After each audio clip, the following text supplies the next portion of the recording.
at this moment, it would be bizarre not to start with the issue which has divided our nation so much, Brexit. And I begin actually by praising the Prime Minister. She has striven hard from good intention with a poor hand, a party divided, disputatious and dogmatic in equal degrees, which then gave her an impossible circle to square. A frictionless border in Ireland, exit of the UK from the European Single Market and Customs Union, and yet Northern Ireland in the same relationship to Europe as the rest of the UK. This literally and technically cannot be done. So I sympathize with her. But nothing can disguise the nature of the deal she has chosen, if reports of it are true. This deal isn't a compromise. It's a capitulation.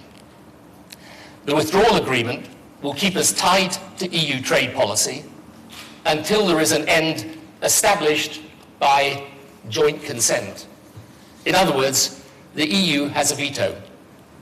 Now, it's coated the deal in heavy fudge, but that is the inedible biscuit beneath the coating. As for future arrangements, that is essentially the Chequers proposal, which leaves us accepting existing EU rules and agreeing to abide by future ones. This is Brexit in theory, but still tied to Europe in reality, thus making a mockery of the reason for leaving. And whatever people voted for, it surely wasn't this. How did we arrive here? Because Theresa May wanted to unify the country after Brexit had so bitterly divided it. And this is the right ambition, and even a noble one. But the route she chose, stay in step with Europe's rules whilst leaving the political structures of decision-making, is a dead end. It hasn't united the two sides of the Brexit debate, except in opposition to the deal.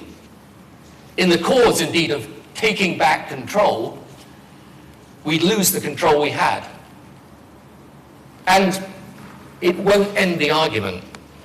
It will perpetuate disunity, dragging us past March 2019 into a blind alley strewn with further and further rounds of negotiation, when we will have lost whatever leverage we had, and with the battle still being waged by those who want to stay close to Europe in the hope of one day rejoining, and those who want to break from Europe and forge a new future. So this is the time for Remainers and Leavers to come together and understand there is only one way of ending the argument and reuniting the country. The only route to unity is clarity. And the only route to clarity is through the people.